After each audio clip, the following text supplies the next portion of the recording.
നമസ്കാരം. VCV ന്യൂസിലേക്ക് സ്വാഗതം. ആദ്യം പ്രധാന വാർത്തകൾ നിങ്ങൾക്കായി അവതരിപ്പിക്കുന്നത് ഓരോ വസ്ത്രങ്ങൾക്കും ഒരു കഥയുണ്ട്. ആഘോഷത്തോളം വളർന്ന സ്വപ്നങ്ങളുടെ കഥ. Beauty silks. വാക്കുകൾ നിശബ്ദമാകുമ്പോൾ വസ്ത്രങ്ങൾ സംസാരിക്കട്ടെ.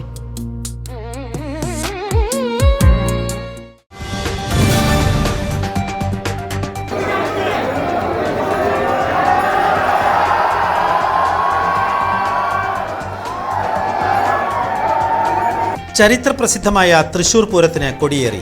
പ്രധാന പങ്കാളികളായ തിരുവമ്പാടി പാറമേക്കാവ് ക്ഷേത്രങ്ങളിലും ഘടകക്ഷേത്രങ്ങളിലും കൊടിയേറ്റം നടന്നു.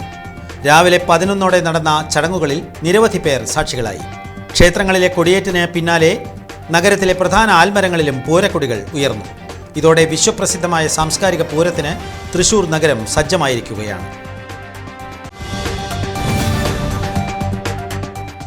കെട്ടിട നിർമ്മാണ പെർമിറ്റിന്റെ മറവിൽ മണ്ണ് മാഫിയ നടത്തുന്ന ക്രമക്കേടുകൾ കണ്ടെത്താൻ വടക്കാഞ്ചേരി നഗരസഭയിൽ വിജിലൻസിന്റെ മിന്നൽ പരിശോധന.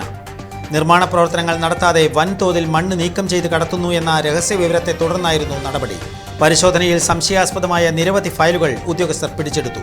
ഉദ്യോഗസ്ഥരുടെ ഒത്താശയോടെയാണോ ഇത്തരം മാഫിയ പ്രവർത്തനങ്ങൾ നടക്കുന്നതെന്ന കാര്യവും വിജിലൻസ് വിശദമായി പരിശോധിച്ചു വരികയാണ്.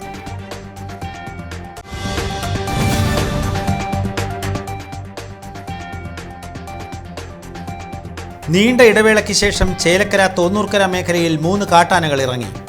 അഞ്ചുമൂർത്തി ക്ഷേത്രത്തിന് സമീപമുള്ള ചോലത്തൊടി ഭാഗത്തെത്തിയ ആനക്കൂട്ടത്തെ വനപാലകരും നാട്ടുകാരും ചേർന്ന് ഏറെ പരിശ്രമിച്ചാണ് വനത്തിലേക്ക് തുരത്തിയത്. വന്യമൃഗശല്യം വീണ്ടും രൂക്ഷമായ സാഹചര്യത്തിൽ പ്രദേശത്ത് ജാഗ്രത പാലിക്കണമെന്ന് വനം വകുപ്പ് നിർദ്ദേശം നൽകി.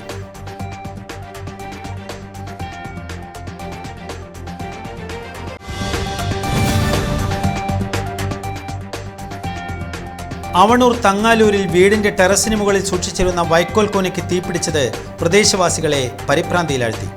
റോഡരികിലെ പൗലോസിന്റെ വീടിന്റെ മുകളിൽ പടർന്ന തീയണയ്ക്കാൻ വടക്കാഞ്ചേരി തൃശൂർ യൂണിറ്റുകളിൽ നിന്നുള്ള ഫയർഫോഴ്സ് സംഘം 4 മണിക്കൂറോളം നീണ്ട പോരാട്ടം നടത്തി.